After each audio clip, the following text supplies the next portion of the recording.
Bom dia, boa tarde, boa noite a você, meu aluno que está aí nesse momento assistindo a nossa aula, tá? De Direito Civil, parte geral. Nós vamos adentrar na aula de pessoas jurídicas. Quero dizer a você, deixar uma mensagem a você, meu aluno presencial. Nós não podemos mais uma vez estarmos juntos em salas de aula, uma vez que nossas aulas estão suspensas desde o dia 16 de março em virtude ao combate do coronavírus. Diante disso, nós professores estamos trabalhando de uma forma estrondosa para que possamos, de todas as formas, através de todas as tecnologias, estar mais próximo de você, aluno presencial, que neste momento não nos fazermos fisicamente presentes. Mas estamos aqui de uma forma virtual, seja pelo aplicativo do Zoom, do Meeting, bem como do Teams, dentre todas as plataformas Classroom, pelo canal do YouTube, para aqueles professores que exercem. Mas o momento agora, a importância é de nos mantermos isolados, pensando que nós já sabemos o que é o coronavírus, nós já sabemos como combater esse vírus. Então, pensando que quanto mais nós permanecemos em isolamento social nesse momento, com mais brevidade nós voltaremos e retornaremos às nossas rotinas.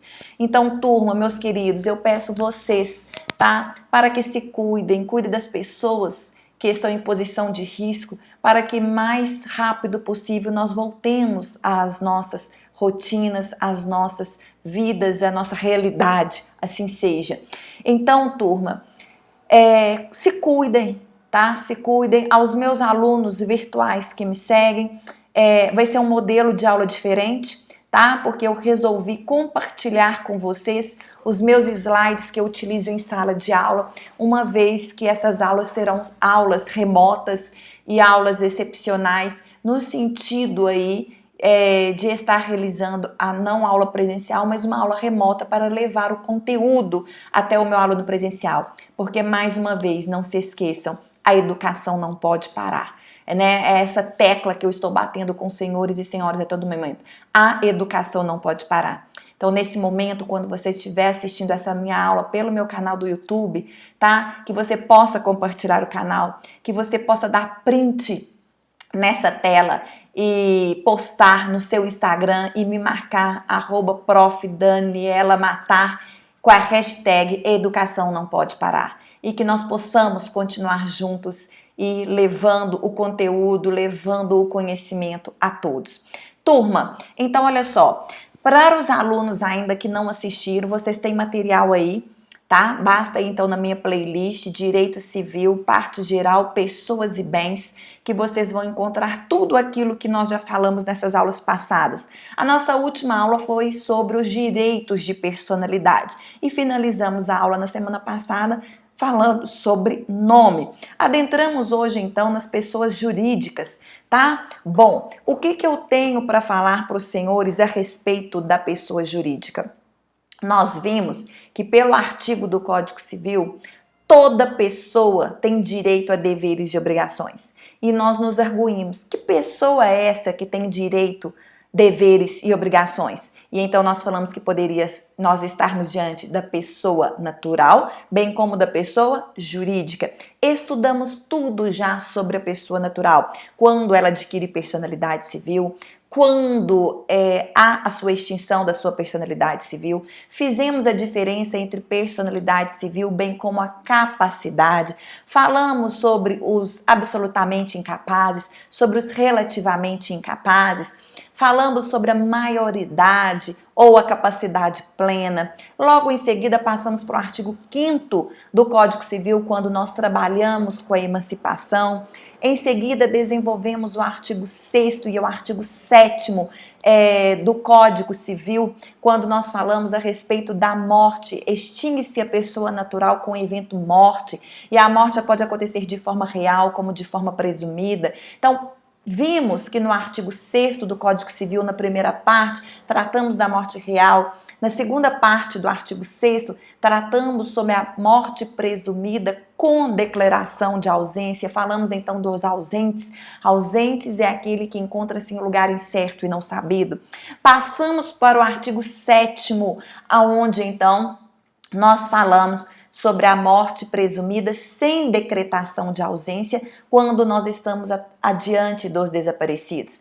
Trabalhamos com o artigo 8º, falando sobre comoriência, e o artigo 9º e 10º, trabalhando quais são os atos que são realizados no registro civil das pessoas naturais. Logo em seguida, fomos então para o artigo 11 em seguintes, quando nós trabalhamos os direitos de personalidade, tá? Bem como o artigo 16, que enfocamos e demos um enfoque de uma maneira muito especial no nome, que acaba sendo a identidade da pessoa, né? Bom, agora nós vamos então passar para a pessoa jurídica. Nós sabemos que a pessoa jurídica, então, de acordo com o artigo 1º do Código Civil, ela possui direitos, deveres e obrigações. Então, de acordo com o nosso slide aí, vocês podem acompanhar, eu coloquei várias conceituações para vocês. É entidade constituída de homens ou bens com vida, direitos, obrigações e patrimônios próprios. Tudo aquilo, então, que nós já vimos. A personalidade jurídica é a manifestação do direito de propriedade. Então, bom, a pessoa jurídica, então, turma, ela existe, tá? Ela possui direitos, deveres e obrigações, mas quem é essa pessoa jurídica, tá? Existem alguns requisitos para ser ou se constituir uma pessoa jurídica, porque toda pessoa jurídica ela é composta ou ela é constituída pelas pessoas naturais. Então essas pessoas naturais elas precisam ter o mesmo objetivo, elas precisam ter a mesma vontade, a mesma consecução de fins lícitos, ou seja, eu, professora Daniela Matar, quero constituir uma pessoa jurídica, aonde eu serei sócia, aonde eu vou compor essa pessoa jurídica com a minha pessoa natural e vou chamar outras pessoas para compor essa sociedade e formar essa pessoa jurídica. Então percebam que se eu tenho um grupo de 5 ou de 10 pessoas que vão se formar para constituir aquela pessoa jurídica, essas pessoas naturais precisam ter a mesma manifestação de vontade e constituir fins lícitos, ou seja, qual é o objeto, qual será o objeto dessa pessoa jurídica? Será construção? Será uma livraria? Será uma venda de bens móveis, bens imóveis, uma concessionária? O que vai ser? Desde que a mesma seja a mesma manifestação, desde que essas pessoas estejam em prol de um bem lícito, tá? Então eu preciso de reunião de pessoas com patrimônio e que vai atender às formalidades da lei. Porque eu tenho várias espécies de pessoas jurídicas. Eu tenho pessoas jurídicas de direito público interno, pessoas jurídicas de direito público externo, eu tenho pessoas jurídicas de direito privado, como organizações religiosas, como sociedades civis e também chamadas de sociedades simples hoje, como sociedades empresárias, fundações, associações. E para cada constituição dessa espécie de pessoa jurídica, eu preciso obedecer à formalidade exigida pela lei, tá? Então, requisitos da pessoa jurídica. Eu preciso de uma reunião de pessoas naturais, eu preciso de um grupo de pessoas naturais, tá? Que possuem o mesmo fim lícito, tá? Com a mesma manifestação de vontade e está de acordo com a lei para que possa haver a constituição e a existência daquela pessoa jurídica.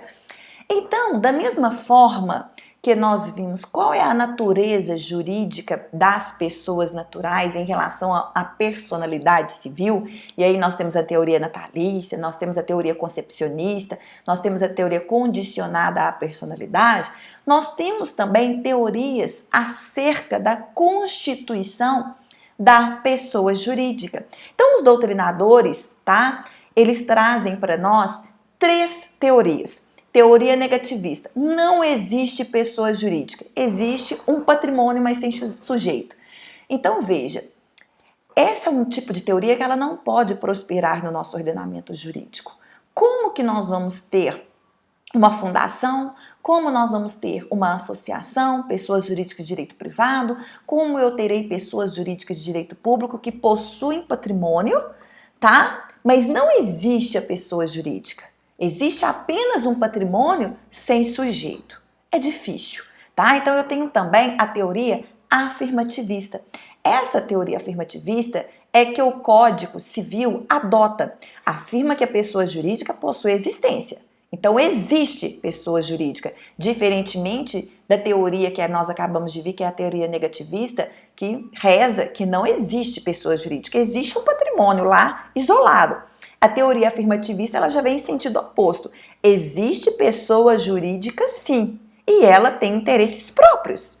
Interesses próprios esses diversos dos interesses das pessoas naturais que a compõem, tá? Então essa é a teoria afirmativista que é adotada pelo nosso Código Civil. E nós temos a teoria da realidade técnica ou a teoria realista. A pessoa jurídica existe, então ela está de acordo com a afirmativista. Mas não é uma abstração, ela tem personalidade independente das pessoas dos sócios, ou seja, tem patrimônio independente dos sócios. Então, turma, apesar de o Código Civil adotar a teoria afirmativista, eu vou de encontro com a maioria dos doutrinadores ou com a melhor doutrina que traz como respaldo que, em relação à personalidade das pessoas jurídicas, se adota a teoria da realidade técnica ou também chamada de teoria realista. Por quê? Porque, veja, a pessoa jurídica ela é um ente próprio que possui direitos, deveres e obrigações, que possui inclusive patrimônio próprio, tá? E que esses direitos, deveres e obrigações contraídos por essa pessoa jurídica são diferentes dos direitos, deveres e obrigações e até mesmo patrimônio da pessoa natural que a compõe. Então vocês vão estudar isso quando vocês estiverem estudando direito comercial ou direito empresarial, as diversas espécies de sociedades empresárias, e aqui eu cito uma sociedade empresária, que é a sociedade limitada, como exemplo, que eu acredito que muitos de vocês conhecem, né, até mesmo pelas leituras, pelos mecanismos de rádios, televisão, etc.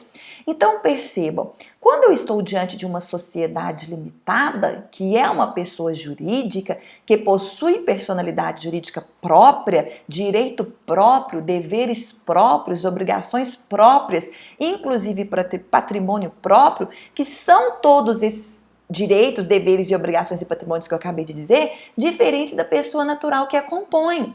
Se essa sociedade limitada ela contrai uma dívida, os credores deverão cobrar essa dívida não da pessoa natural que compõe essa pessoa jurídica, mas deverão cobrar essa dívida da própria pessoa jurídica. Nós temos exceções. Se esse capital não tiver totalmente integralizado, isso vocês vão estudar mais tarde no direito empresarial ou direito comercial. Mas eu estou querendo dizer aos senhores e senhoras que existe sim, não há que se fazer uma mistura e há que se fazer sim uma distinção entre a pessoa jurídica e entre as pessoas naturais, que poderão ser os sócios, que compõem essa pessoa jurídica. Então pense em uma pessoa jurídica, Livraria Jurídica José Maria Santos, tá? Limitada. É uma pessoa jurídica chamada, então, de José Maria Santos Limitada, acredito que foi esse o nome que eu dei. É uma pessoa jurídica que possui direitos, deveres e obrigações próprios, que são diferentes das pessoas naturais que compõem, que são dois sócios, são dois irmãos sócios.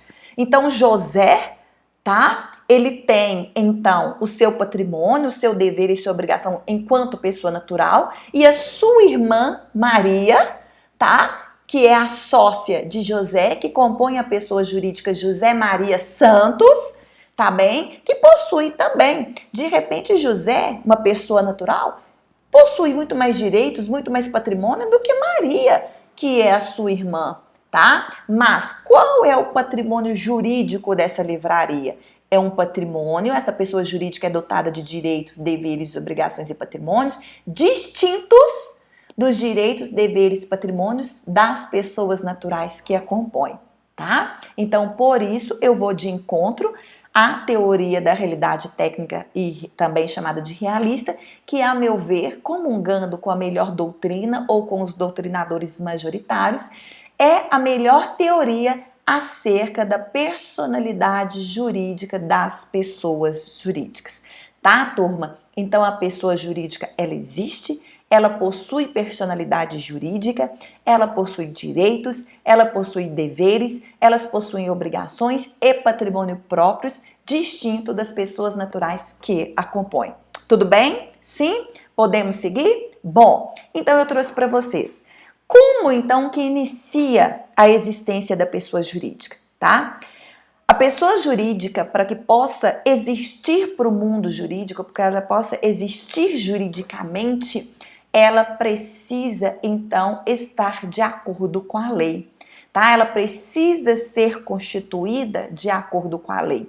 Então, eu tenho dois órgãos competentes que vão nos ajudar a constituir essa pessoa jurídica, tá? Que é a junta comercial, tá? E é o registro civil das pessoas jurídicas. Então, eu tenho dois órgãos competentes para a criação e constituição das pessoas jurídicas: o registro civil das pessoas jurídicas e a junta comercial.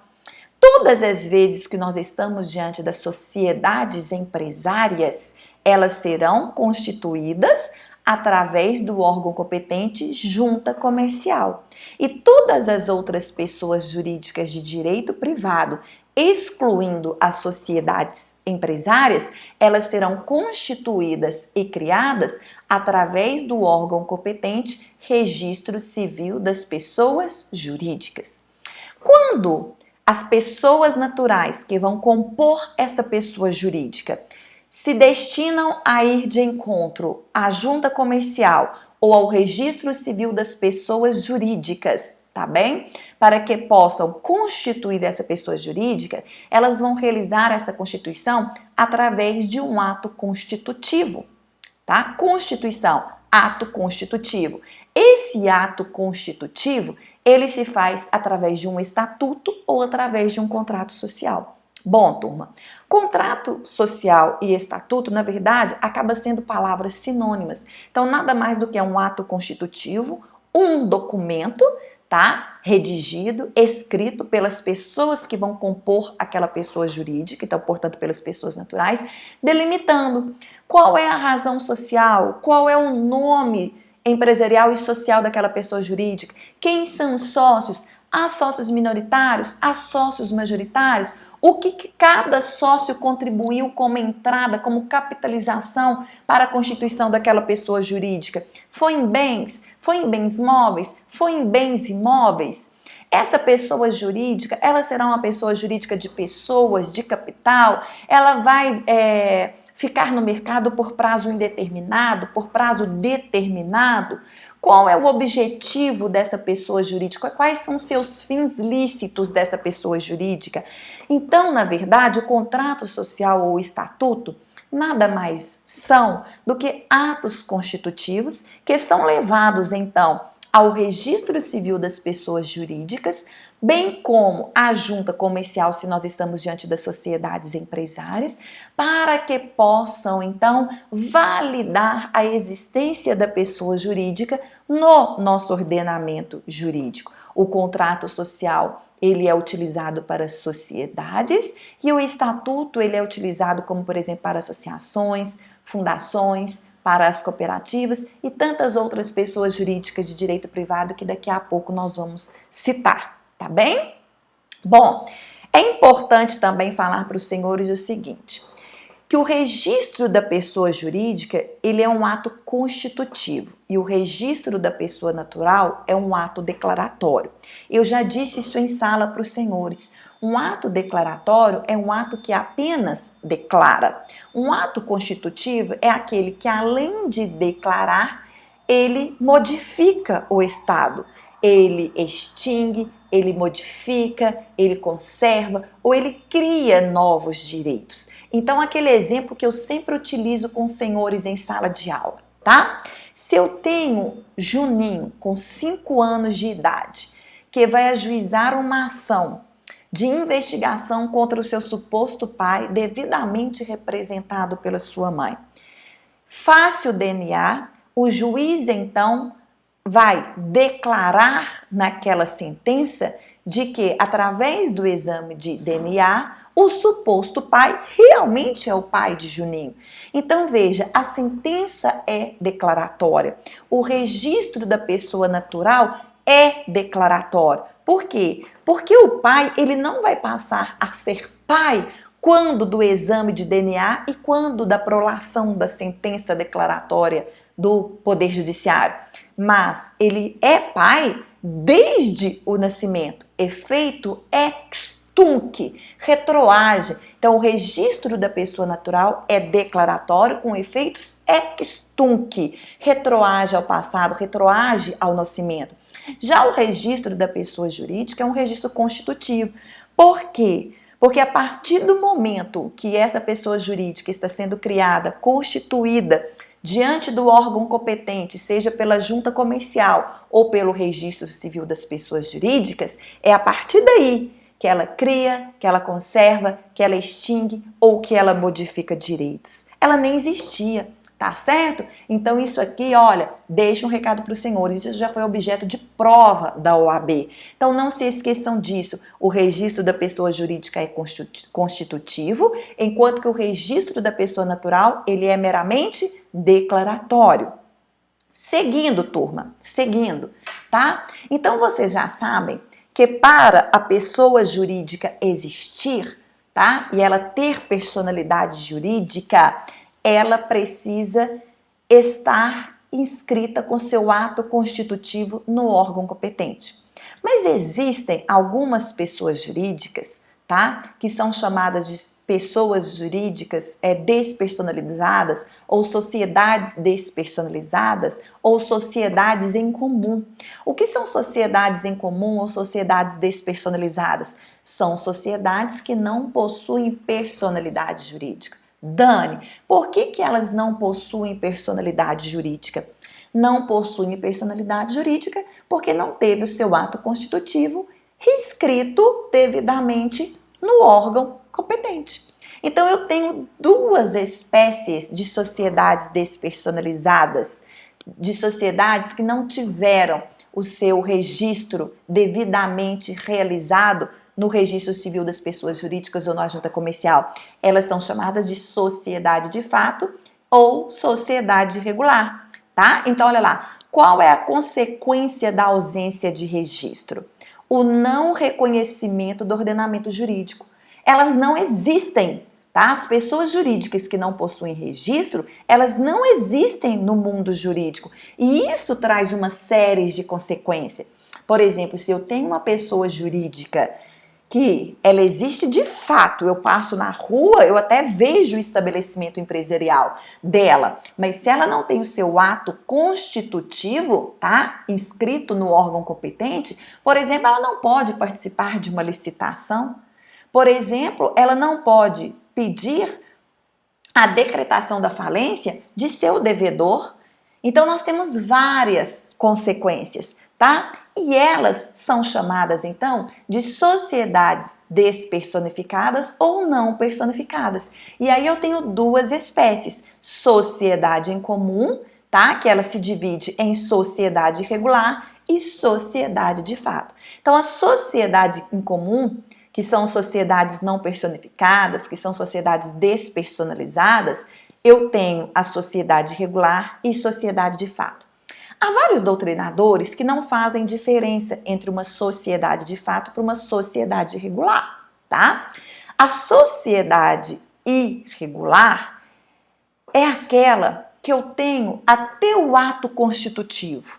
Foi realizado o contrato social pelas pessoas naturais, foi realizado o estatuto, contudo, esse estatuto ou esse contrato social não foi levado ao registro. Mas eu tenho o documento, só não foi levado ao registro. As sociedades de fato são aquelas que nem ao menos têm o documento, nem ao menos possuem o contrato social ou também o estatuto. Então, portanto, são sociedades não personificadas, são sociedades despersonalizadas que não são reconhecidas pelo direito, tá? E olha, importante frisar, a sua regularização posterior não gera efeitos pretéritos. Lembra que o efeito não é declaratório, que o efeito é constitutivo? Então, se eu tenho uma pessoa jurídica que ela já existe de fato há mais de 10 anos, mas não houve o seu registro no órgão competente, tá? Então ela existe desde 2010. Dani, só agora que ela regularizou sua situação. Então é a partir de agora, efeito ex nunc, tá? Constitutivo, é que ela passa a ter direitos, deveres e obrigações, porque ela está criando, conservando, extinguindo e modificando direitos e passando nesse momento a existir para o direito. Tudo bem, turma? Sim? Podemos continuar? Bom, então olha só. Quais são as espécies de pessoas jurídicas que o Código Civil traz pra gente, tá? Então tá lá no artigo 40. Pessoas jurídicas de direito privado e pessoas jurídicas de direito público, sendo que as pessoas jurídicas de direito público se dividem em pessoas jurídicas de direito público interno e externo. Pessoas jurídicas de direito público interno é a União, estados, municípios, Distrito Federal. E as pessoas jurídicas de direito público externo são os países estrangeiros, tá? Vamos ver ainda há pouco. As pessoas jurídicas de direito privado, elas encontram-se no rol do artigo 44. Quem são elas? Associações, sociedades, fundações, organizações religiosas, partidos políticos e a EIRELI, que são empresas individuais de responsabilidade limitada. Ô Dani, quer dizer que pode existir uma empresa com uma única pessoa natural? Sim. E ela é empresa? Sim. É um modo especial, chamada de EIRELI. Turma, uma dica para os senhores e senhoras, então, para que vocês não possam esquecer, não se esqueçam mais, quem são as pessoas jurídicas de direito privado? Expressão: pé no sofá. Pé no sofá, tá? Esquecem o no. Então, vamos lá. Pé, P de partidos políticos. E de EIRELI. Então, pé, partidos políticos e EIRELIs. Sofá, S, sociedades. O, organizações religiosas. F, fundações. E A, associações. Aí a gente coloca no pé no sofá todo o rol das pessoas jurídicas de direito privado. Bora lá continuar. Aí eu trouxe uma diferençazinha para os senhores aqui, apesar do Código Civil não falar, mas é uma matéria de direito administrativo, mas eu trouxe para os senhores. As pessoas jurídicas de direito privado, elas se dividem em pessoas jurídicas de direito privado estatal, tá? E pessoas jurídicas de direito privado não estatal. Não estatal são essas que nós acabamos de falar que se encontram no rol do artigo 44 do Código Civil. São pessoas jurídicas de direito privado não estatal, pé no sofá, aquelas então que o capital advém do bolso do particular.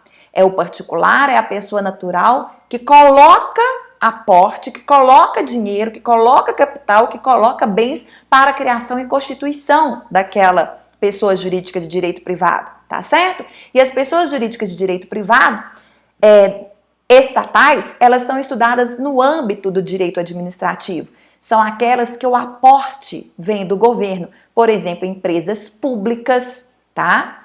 As sociedades de economia mista, os serviços sociais autônomos, como SESC, SESI, SENAI, SENAC, são pessoas jurídicas de direito público, são pessoas jurídicas de direito privado, contudo estatal. A sua constituição do seu capital se faz através do governo, tá? E não através do particular. Então, como exemplo de uma empresa pública, eu tenho os Correios, eu tenho a Caixa Econômica Federal. Como exemplo de uma sociedade de economia mista, eu tenho o Banco do Brasil. Ô Dani, mas o Banco do Brasil é uma sociedade de economia mista que o aporte vem do governo, mas também tem injeção de capital feito pelo particular? Sim, mas a maior parte do capital vem do governo. Então, por isso, ela é constituída como uma pessoa jurídica de direito privado estatal, tá? Mas essa matéria aqui de pessoas jurídicas de direito privado estatais são matérias, é um conteúdo que os senhores verão em direito administrativo, certo? O nosso objeto aqui é estudar as pessoas jurídicas de direito privado não estatal, beleza? Dando continuidade. Turma, vocês viram então, retornando, quais são as pessoas jurídicas de direito privado, tá? Rol do artigo 44 do Código Civil, pé no sofá. Partidos políticos, EIRELI, sociedades, organizações, fundações e associações. Aí eu trouxe para os senhores e senhoras. E o condomínio? Muitos doutrinadores, tá, acreditam que esse rol do artigo 44 não é um rol taxativo, mas é um rol meramente exemplificativo, em que outras pessoas jurídicas elas existam, mesmo não estando no rol do artigo 44. Então, olha, para a doutrina majoritária, o condomínio seria também uma pessoa jurídica de direito privado. Então, esse rol seria exemplificativo. Contudo, turma, eu vou pedir até licença, porque eu estou conferindo aqui, abrindo o meu celular, que por esses dias nós tivemos uma decisão proferida acerca, tá, do condomínio. Olha o que Nancy Andrighi falou, destacou que tanto a doutrina quanto na jurisprudência, o reconhecimento de personalidade jurídica para condomínios é controverso. Então veja, não se sabe se condomínio possui personalidade jurídica ou não. Não se sabe se o condomínio ele é uma pessoa jurídica de direito privado. Então olha só, o STJ, na primeira sessão, especializada em direito público, entende que em matéria tributária, os condomínios possuem personalidade jurídica e devem ser tratados como pessoas jurídicas. Na segunda sessão do STJ, julga os casos de direito privado, prevalece a corrente para a qual eles são entes despersonalizados. Então, veja, turma, que o condomínio é muito controverso. Em próprias sessões diferentes do STJ, eles tratam o condomínio de forma diferente. Então, na primeira sessão que trabalha com conteúdo público, reza assim, que condomínio é um ente personalizado, que ele é uma pessoa jurídica, tá? Já na segunda sessão, que trabalha com o direito privado, reza que o condomínio ele é um ente despersonalizado.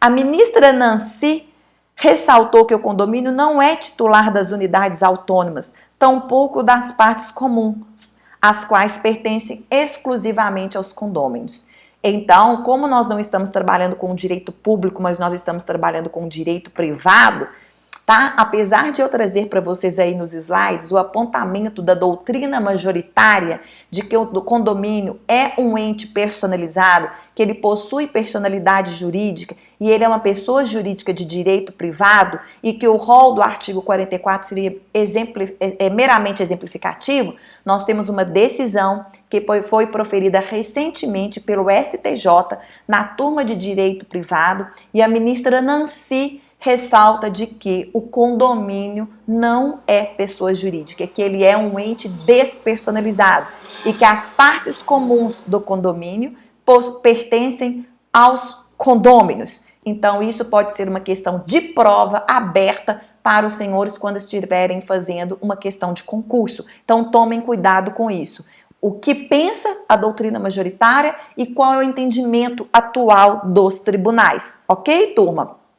Então, veja, lembrete, começa a existência legal das pessoas jurídicas no direito privado com a inscrição do ato constitutivo no respectivo registro, seja então na junta comercial ou no registro civil das pessoas jurídicas, procedida quando necessário de autorização ou aprovação do Poder Executivo, averbando-se no registro todas as alterações porque passaram o ato constitutivo. Então, percebam, artigo 45 do Código Civil, que não basta simplesmente o contrato social ou o estatuto ser escrito, né, matriculado na junta ou também no registro civil. Todas as alterações posteriores que for necessário realizar naquela pessoa jurídica, aquele contrato social, bem como aquele estatuto também, deverá sofrer essas modificações no seu ato constitutivo. Tudo bem, turma? Bom, são pessoas jurídicas de direito público interno, então, rol do artigo 41, eu já disse aos senhores, União, Estados, Distrito Federal e Território, municípios, bem como as autarquias, inclusive associações públicas. Então, veja, nós vimos que nós temos associações, pé no sofá, artigo 44 do Código Civil, mas nós também temos a possibilidade de termos associações o quê? Públicas, tá? Trouxe como espécies de autarquia para os senhores o IBAMA, o INCRA, o INSS, tá? E olha só, rol do inciso 5 do artigo 41. As demais entidades de caráter público criadas por lei. Então, nesse momento, eu posso afirmar aos senhores que o rol do artigo 41 não é taxativo. Ele é um rol exemplificativo. Olha lá, as demais entidades de caráter público, quando criadas por lei, está dizendo que além de União, Estado, Distrito Federal, territórios, municípios, autarquias e associações públicas, a lei, quando quiser, ela pode criar novas pessoas jurídicas de direito público. Ok, turma? Então, esse rol do artigo 41, ele é um rol meramente exemplificativo e todas essas pessoas aí são estudadas no direito constitucional, lá no direito tributário, quando se fala dos tributos relacionados a elas, bem como também no direito administrativo. O nosso objetivo aqui são as pessoas jurídicas de direito privado, tá bem? Bom, é importante dizer que as pessoas jurídicas de direito público interno são civilmente responsáveis pelos atos do seu agente, tá? Então, melhor exemplo que nós temos é a responsabilidade civil do Estado, que encontra-se lá no artigo 37, parágrafo 6º da Constituição Federal. Então, um exemplo que eu posso dar para os senhores, todos aqueles que foram condenados e estão cumprindo pena no cárcere, se vem acontecer algo com eles no cárcere, a responsabilidade civil é de quem? Do Estado, tá? Porque eles possuem responsabilidade, o Estado possui responsabilidade civil objetiva.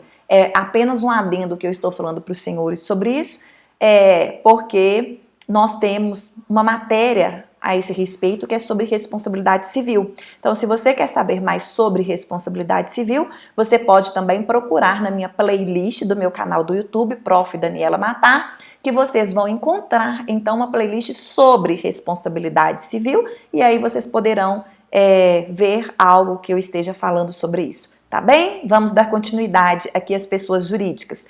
Bom, artigo 42 do Código Civil são pessoas jurídicas de direito público interno, os estados estrangeiros, tá? Bom, aqui, olha, eu fiz um quadro para que vocês não possam esquecer, tá? Então, eu tenho as pessoas jurídicas, que se dividem em pessoas jurídicas de direito privado e pessoas jurídicas de direito público, tá? Rol das pessoas jurídicas de direito público estão no rol do artigo 41, União, Estados, Distrito Federal, territórios, municípios, autarquias e outras entidades criadas por lei, inclusive associações públicas. Rol do artigo 42, Estados estrangeiros, países estrangeiros.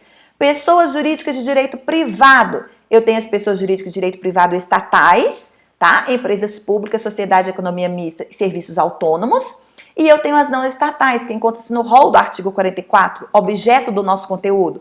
Pé no sofá, associações, fundações, sociedades, organizações religiosas, partidos políticos e EIRELI. Lembrando, turma, que aqui, ó, só um detalhe, que já que nós estamos falando de sociedades, as sociedades que são pessoas jurídicas de direito privado, de acordo com o artigo 44 do Código Civil, elas se dividem em sociedades simples, que pelo Código Civil de 1916 eram chamadas de sociedades civis, e elas se dividem em sociedades empresárias. Dani, qual é a diferença? A sociedade simples é objeto do direito civil. As sociedades empresárias serão objeto do direito empresarial, que mais tarde vocês vão estudar na matéria de direito empresarial. Mas qual é a diferença?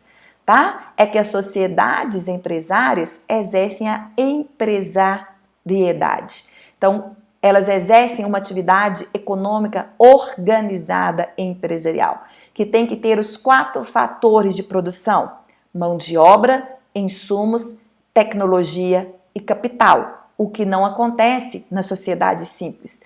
As sociedades empresárias, o seu ato constitutivo, que será realizado por um contrato social, será constituído nas juntas comerciais. A sociedade simples, o seu ato constitutivo, que poderá também ser por contratos sociais, serão regidos no Registro Civil das Pessoas Jurídicas, tá?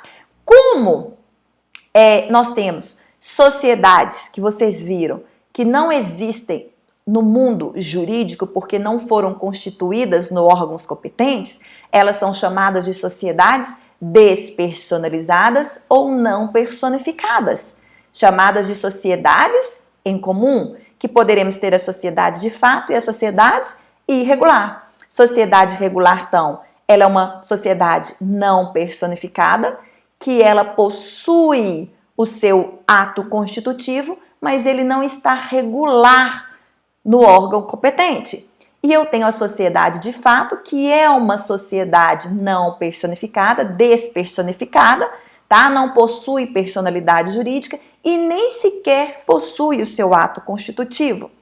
E como exemplo de sociedades personificadas, lembrando que as sociedades podem ser simples, objeto do direito civil, ou empresárias. E eu trouxe para vocês quais são as sociedades empresárias que nós temos no nosso ordenamento jurídico: limitada, sociedade anônima, sociedade em nome coletivo, sociedade por comandita simples, sociedade por comandita por ações e sociedade em conta de participação.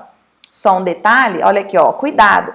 A sociedade em conta de participação, ela não é personificada. Ô Dani, se ela é uma sociedade empresária e ela não é personificada, significa que ela não existe para o direito? Não, turma, ela é excepcional, ela existe, porque a nossa lei permite que haja esse tipo de sociedade em conta de participação. É quando eu tenho um sócio oculto e um sócio extensivo, tá? Então é quando determinada pessoa realiza um negócio com terceiro. Então, é somente o sócio ostensivo que aparece para esse terceiro, mas existe um sócio oculto, que esse terceiro não sabe da sua existência. Esse sócio oculto somente aparece para o seu outro sócio, chamado de sócio ostensivo. Então, ela é uma sociedade secreta, uma sociedade oculta, que a gente chama, e ela é permitida. Mas eu só trouxe como forma de exemplificação para os senhores e senhoras, porque as sociedades personificadas empresárias, bem como a não personificada em conta de participação, elas são objetos do direito empresarial. Tá certo, turma? Bom, então, as pessoas jurídicas de direito privado, que encontram-se no rol do artigo 44 do Código Civil, pé no sofá. Partidos políticos, Eireli.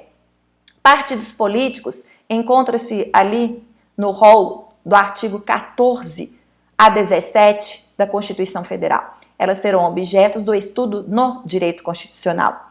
A Eireli, ela é um objeto do direito empresarial. Aí nós vamos pé no sofá, sofá. Então nós temos as sociedades, que podem ser sociedades simples e pode ser sociedades empresárias objeto de direito empresarial, tá? As organizações religiosas também, apesar de serem pessoas jurídicas de direito privado, serão estudados pelo direito constitucional e direito tributário. Fundações, nós vamos fazer aqui um apanhado sobre fundações e também sobre associações, tá? Então agora o nosso próximo tópico é fazer uma distinção e uma diferenciação entre associações e fundações. Turma, tanto associações quanto fundações são pessoas jurídicas de direito privado sem fins lucrativos. Ah, Dan, então quer dizer que elas não têm lucro? Não, elas têm lucro, mas os lucros não podem ir parar nas mãos das pessoas naturais que a compõem. Se houver lucro, esse lucro ele tem que permanecer dentro da própria associação, dentro da própria pessoa jurídica, dentro da própria fundação. Tá? Então, associações, olha, ela está lá no artigo 53 do Código Civil.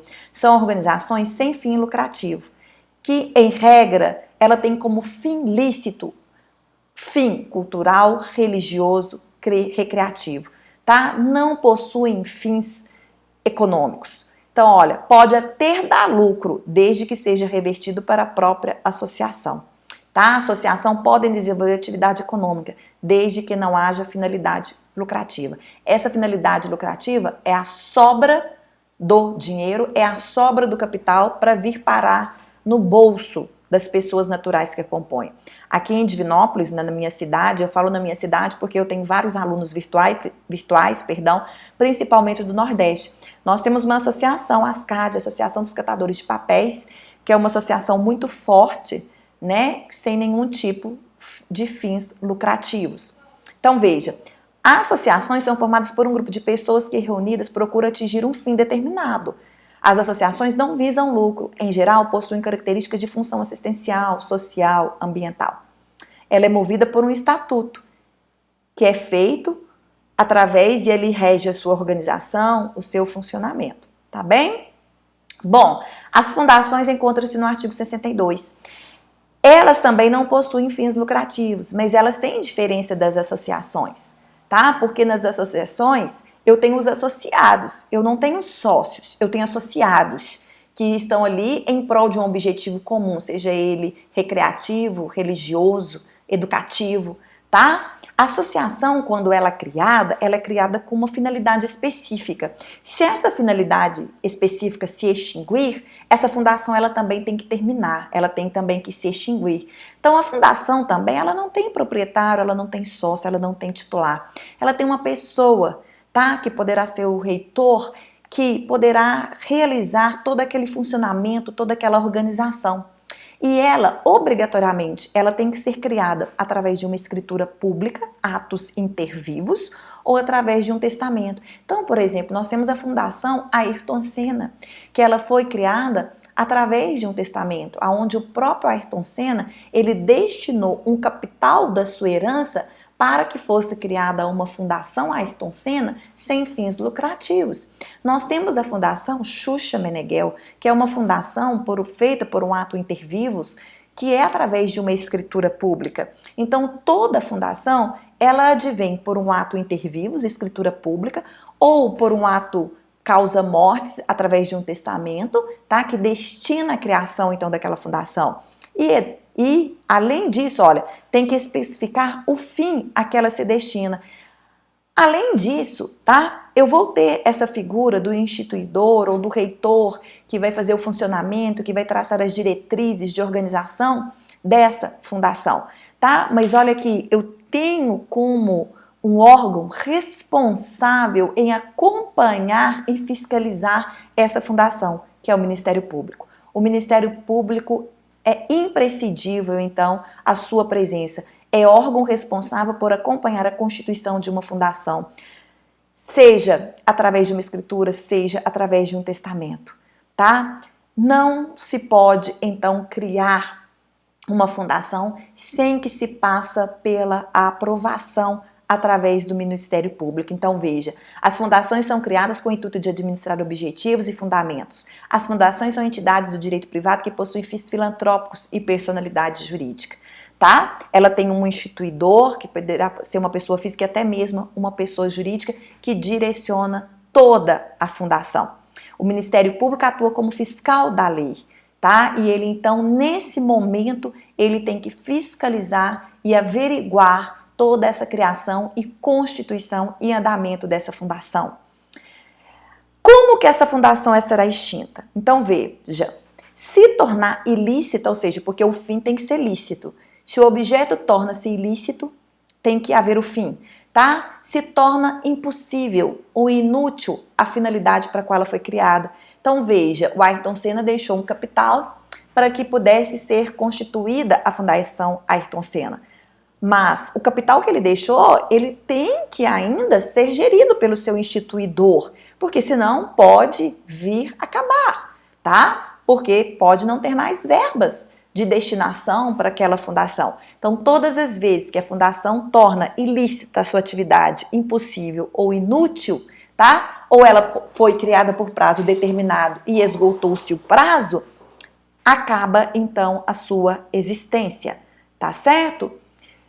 Salvo disposição em contrário, no estatuto em que outra fundação designada pelo juiz se propõe a fazer o semelhante, tá bem? Bom, terminamos aí o que eu tinha para falar de associações e fundações. Agora a gente volta realmente nas pessoas jurídicas de direito privado, tá? São modalidades, então, como que se extingue uma pessoa jurídica? Artigo 51 do Código Civil. São modalidades de extinção da pessoa jurídica, então, de direito privado. Lembrando que as pessoas jurídicas de direito privado encontram-se no rol do artigo 44. Convencional, por vontade dos sócios. Então, houve uma contratação, lembra lá da Sociedade José Maria Santos, Livraria José Maria Santos que eu dei, que era formada por 2 sócios, José e Maria? por vontade deles, por acordo convencionalmente, eles podem determinar que nesse momento da pandemia do coronavírus vai extinguir. Porque não há como pagar o aluguel, não há como pagar os funcionários, vão extinguir por vontade própria. Legal, decorre dos motivos expostos na legislação, tá? Então, a própria lei, ela pode determinar algum caso, tá? Por exemplo, a falência. A falência é uma forma de extinção da pessoa jurídica. A administrativa, nas hipóteses de revogação para o seu funcionamento. Então, perceba, o açougue, ele é uma pessoa jurídica de direito privado, tá? E aí, então, ele não tem um alvará de funcionamento. Esse açougue, ele poderá ser fechado de forma permanente ou de forma temporária, de forma administrativa, pela vigilância sanitária, uma vez que ele não coaduna com as normas e com as diretrizes sanitárias. Ok, turma? De forma natural. Olha só, vocês vão aprender isso no direito empresarial. Nós temos sociedades de pessoas e sociedades de capital. Sociedade de capital é a livre circulação. Pode sair e pode entrar sócio a qualquer momento. Pensem no Banco do Brasil, tá? Entra e sai sócio a qualquer momento. É uma sociedade de economia mista. Mas há sociedades menores que são sociedades de pessoas, em que o seu próprio contrato social prevê o seguinte, que se falecer algum sócio, ninguém pode entrar, nem mesmo seus herdeiros. Que se eu tenho uma sociedade constituída por 3 sócios e um quer vender a sua parte, ele poderá vender somente para o sócio A e B, mas ele não pode vender por um terceiro. A sociedade de pessoas, então, turma, é aquela em que, uma vez realizado o ato constitutivo, não pode adentrar pessoas novas. Então, pensem no seguinte, em que eu tenho uma sociedade formada por 3 sócios. Um falece, então ficou 2, porque ninguém pode entrar no lugar desse que faleceu. Então ficou o sócio A e B. O sócio A e B, diante da pandemia, precisa de dinheiro para a sua vida pessoal. Então ele resolve vender toda a sua parte da sociedade para o sócio A. Então percebam, essa sociedade, na verdade, ela vai ser o quê? Extinta, porque não existe sociedades com menos de 2 pessoas, salvo a OERL, que é um caso excepcional que vocês vão estudar. Então vocês podem falar assim para mim, Dani, mas esse única pessoa, o sócio A, que até então era dessa sociedade, ele pode se constituir como EIRELI? Pode, mas para isso ele vai ter que extinguir aquela sociedade empresária formada por 3 pessoas naturais e constituir uma nova sociedade, seja com demais sócios ou seja até mesmo através de uma EIRELI, ele sozinho. Tudo bem? Então, forma natural, quando o ato constitutivo prevê dissolução, em caso de falecimento de seus membros, não podendo ocorrer prosseguimento dos herdeiros, tá? E judicial, determinada pelo próprio Poder Judiciário. Então, isso pode acontecer quando, por exemplo, também, novamente, o juiz decreta a falência daquela sociedade. Então, essas são as formas de extinção da pessoa jurídica. Bom, turma, meus slides sobre pessoas jurídicas terminam nesse momento, tá? Eu desejo a vocês uma ótima e uma excelente aula. Foco, determinação, esperança e coragem. Nós ainda nos retornaremos em sala de aula. Estou doida para ver todos vocês. E os meus alunos virtuais que me seguem, né? Seja de onde estiverem, se cuidem também. O meu abraço, o meu beijo carinhoso a cada um de vocês. Um beijo, turma. Fiquem com Deus. Se você gostou, compartilhe o canal. Se você gostou, deixe o seu like aí. E se você gostou também, vai lá conhecer o nosso Instagram, Prof. Daniela Matar, dicas diárias a respeito do direito civil. Um beijo, galera. Fui!